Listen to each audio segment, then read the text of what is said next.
सभापति महोदय, पिछले 2 साल में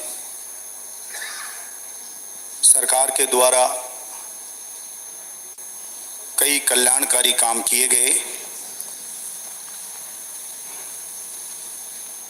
और कोरोना काल में माननीय मुख्यमंत्री जी के जो प्रयास रहे वो काफ़ी सराहनीय रहे। इनकी प्रशंसा स्वयं देश के प्रधानमंत्री माननीय मोदी जी ने भी की। लेकिन सभापति महोदय,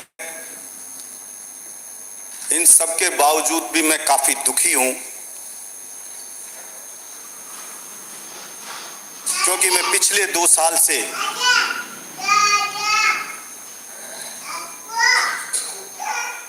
राजस्थान के बेरोजगार जवानों के साथ न्याय करने की मांग इस सदन में उठाता आ रहा हूं।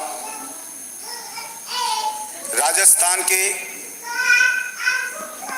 किसानों के साथ न्याय करने की मांग इस सदन में उठाता आ रहा हूं। राजस्थान के मजदूरों के साथ न्याय करने की मांग इस सदन में उठाता आ रहा हूं। भर्ती कैलेंडर जारी करने की मांग इस सदन में उठाता आ रहा हूं। लेकिन अफसोस कि मेरी मांगें अभी तक पूरी नहीं हो पाई। सभापति महोदय, मेरे पिता ने पाकिस्तान के खिलाफ युद्ध लड़ा 1965 में, 1971 में, और 93,000 पाकिस्तानी सैनिकों को हथियार डलवा के घुटने टिकवाए। उस सेना में मेरे पिता भी थे, जिस बात का मुझे गर्व है। मेरे पिता पिछले 2 साल से कैंसर की बीमारी से पीड़ित थे। जब भी विधानसभा सत्र आता, वो मुझे बताते कि अपने यहां बेरोजगार बहुत लड़के हैं गांव में, इनको रोजगार मिल नहीं रहा है, फैक्ट्रियों में रोजगार मिल नहीं रहा है, सरकारी नौकरियों में भर्तियां निकल नहीं रही हैं। तू एमएलए बना है, के बाद इनकी मांग को सदन में उठाना मजबूती के साथ। क्या तो उसको रह जाए मंत्री। मेरे पिता मुझे बताते, किसान के साथ घोर अन्याय होता आ रहा है। चुनाव के वक्त सभी लोग बात करते हैं, लेकिन रियलिटी में किसान के साथ कोई कुछ कर नहीं रहा है। तो किसानों की मांग को मजबूती से सदन में उठाना। सभापति महोदय, ना मैं किसी सरकार से डरा, ना किसी नेताओं से डरा। मैंने मजबूती और पूरी ईमानदारी के साथ अपने पिता के आदेश की पालना करते हुए और जनता की मांग के अनुरूप मैंने उन तमाम मांगों को सदन में रखा। हो सकता है मैं बहुत से लोगों की आंखों की किरकिरी बनाऊं, लेकिन चूंकि मेरा ये धर्म और मेरा एक कर्तव्य बनता है, इसलिए मैंने बेझिझक उन मांगों को रखा। कैंसर के पेशेंट की अंतिम समय में आवाज भी लगभग चली सी जाती है। बहुत मुश्किल से वो बोल पाता है।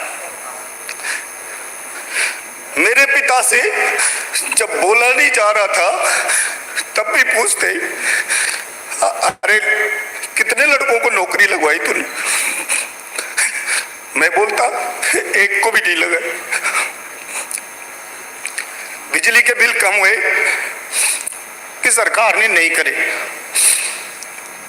तो मेरे पिता ने एक बात कही मुझे कि देख, कमजोर की कोई नहीं सुनता इस दुनिया में।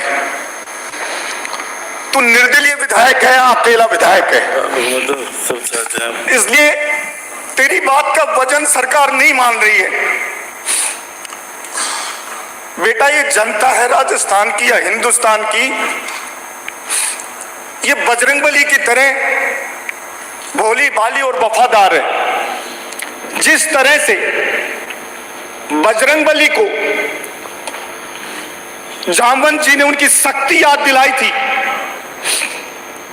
कि सागर को आप पार कर सकते हो,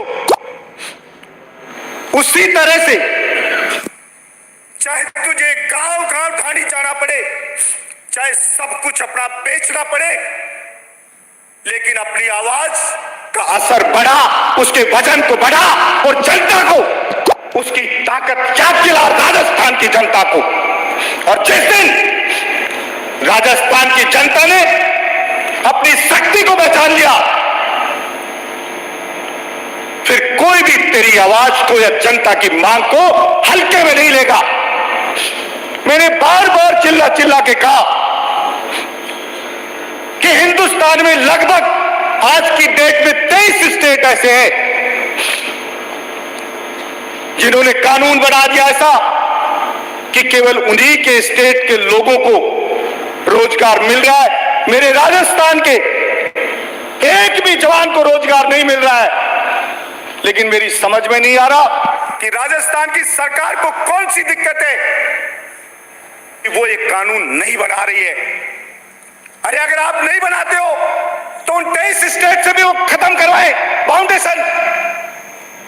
अगर उन्होंने बाउंड कर रखा है तो फिर अकेले राजस्थान के बेरोजगार युवा का गुनाह क्या है। लेकिन मैं नहीं समझ पाता कि सिंपल सी बात भी किसी के क्यों नहीं समझ में आती।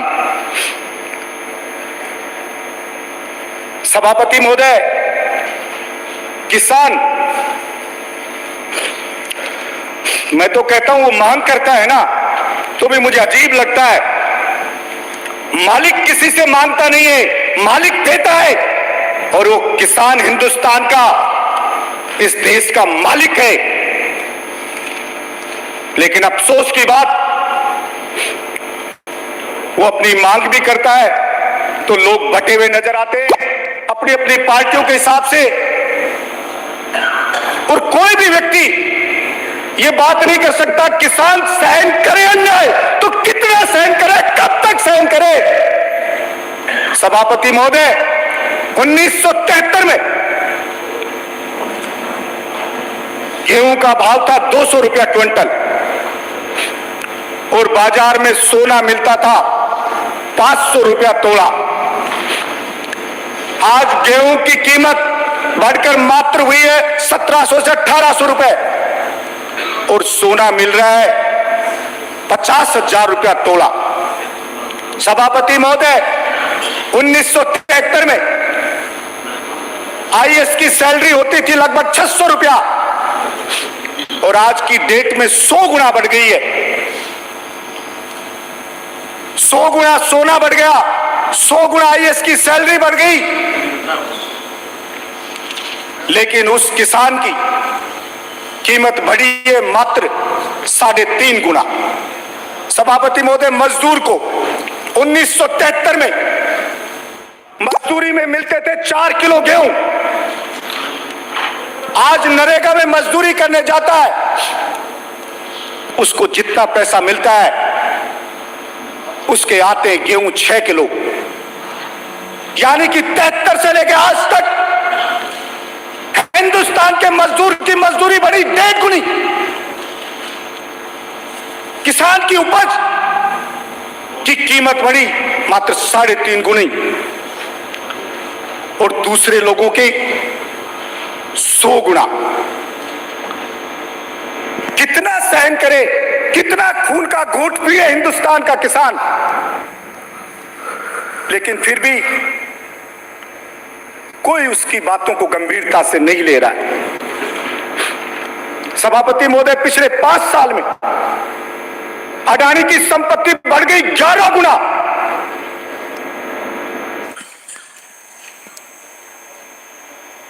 लेकिन फिर भी अगर कोई सवाल करता है तो हमारे साथी उसको अपनी अपनी पार्टी के नजरिए से देखते हैं।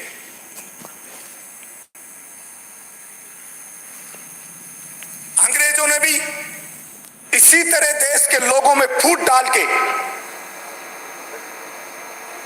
और यहां पे राज किया।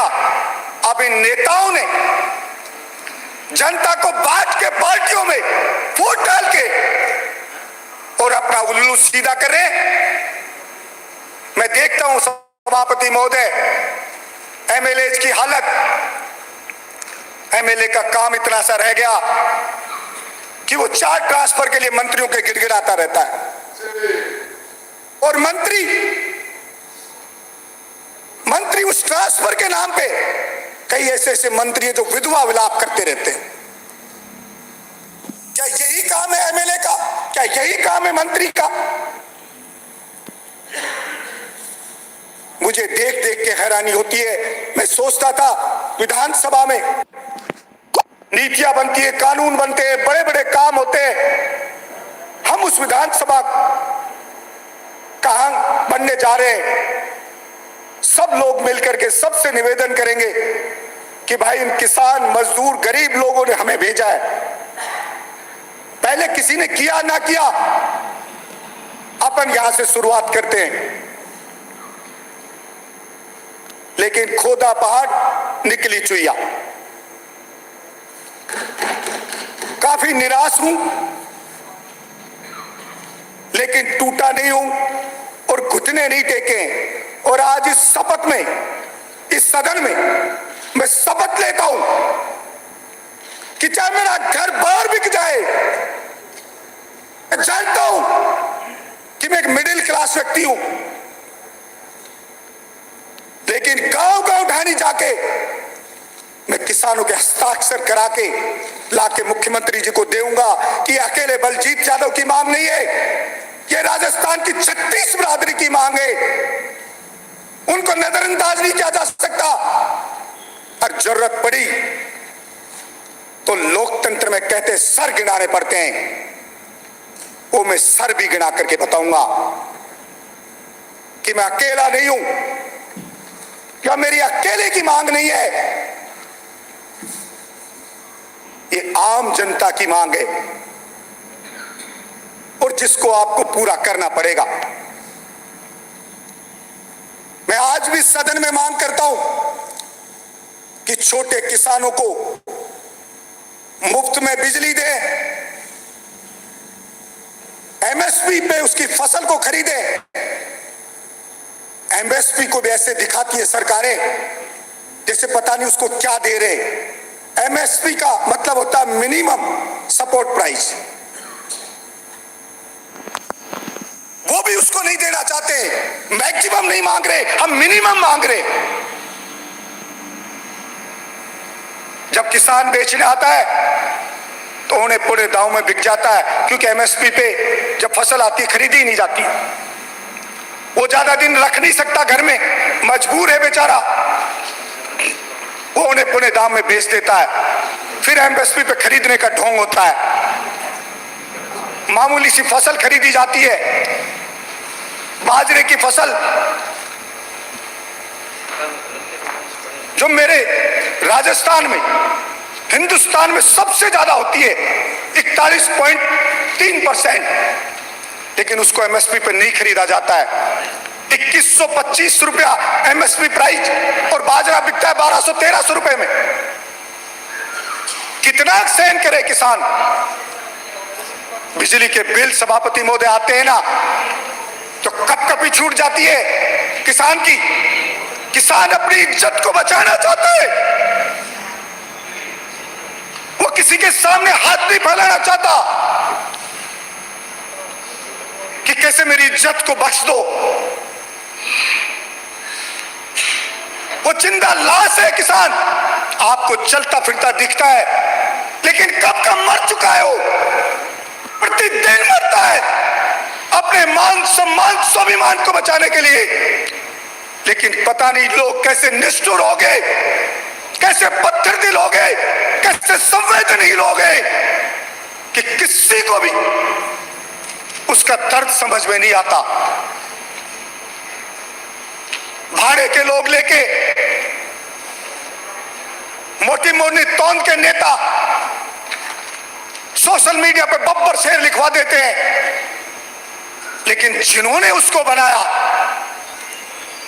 जब बारी आती है उसके साथ उसके पक्ष में लड़ाई लड़ने की, तो सारे के सारे भीगी बिल्ली बन जाते। कोई भी व्यक्ति अगर इसी तरह से सहन करता रहेगा तो ये अन्याय यूं ही होता रहेगा। और सभापति महोदय, इतिहास गवाह है, जितनी भी क्रांतियां हुई वो इसी प्रकार से अन्याय सहते सहते, जब अति होगी, बर्दाश्त से बाहर स्थिति आ गई, तो उस क्रांति का जन्म हुआ।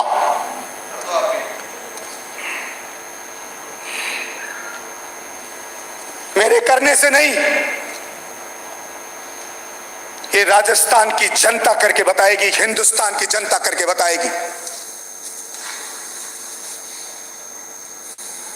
और याद रखना,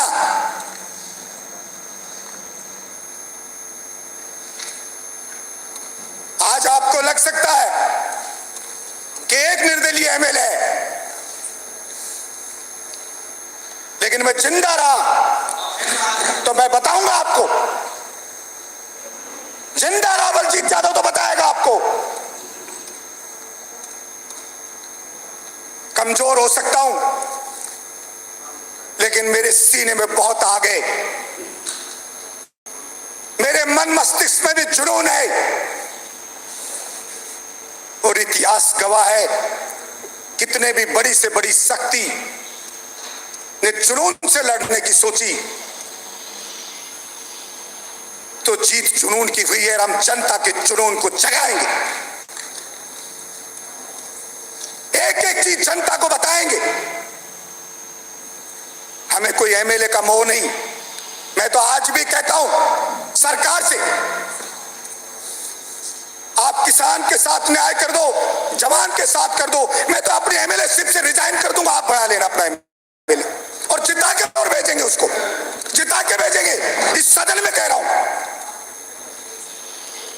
जिस दिन कर दो कह दो, उसी दिन रिजाइन कर दूंगा।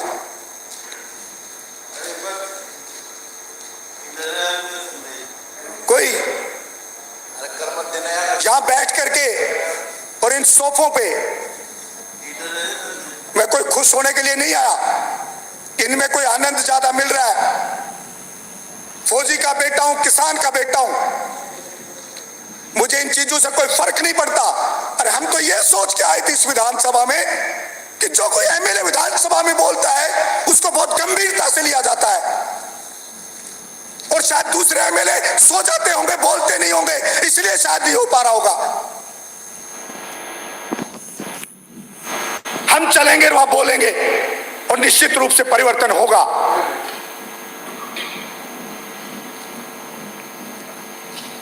सभापति महोदय,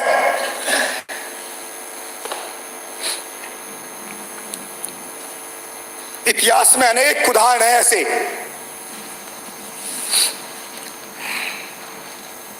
जब किसी छोटे से व्यक्ति ने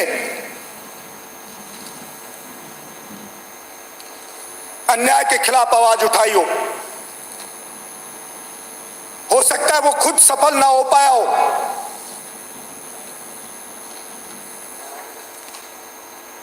मंगल पांडे की तरह, लेकिन उसने क्रांति का बीज जरूर डाला।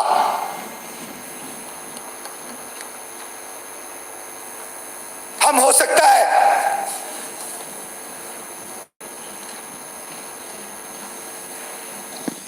कुछ ना बन पाए, कुछ ना कर पाए, लेकिन इतना जरूर है कि आईना जनता को जरूर दिखाएंगे, जनता को हकीकत से रूबरू करवाएंगे।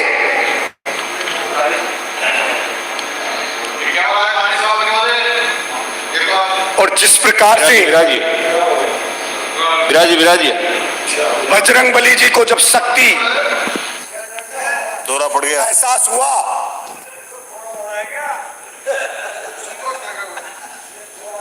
तो उन्होंने उस लंका को भी जलाया उस अहंकारी रावण के अहंकार का विनाश किया, उसी प्रकार से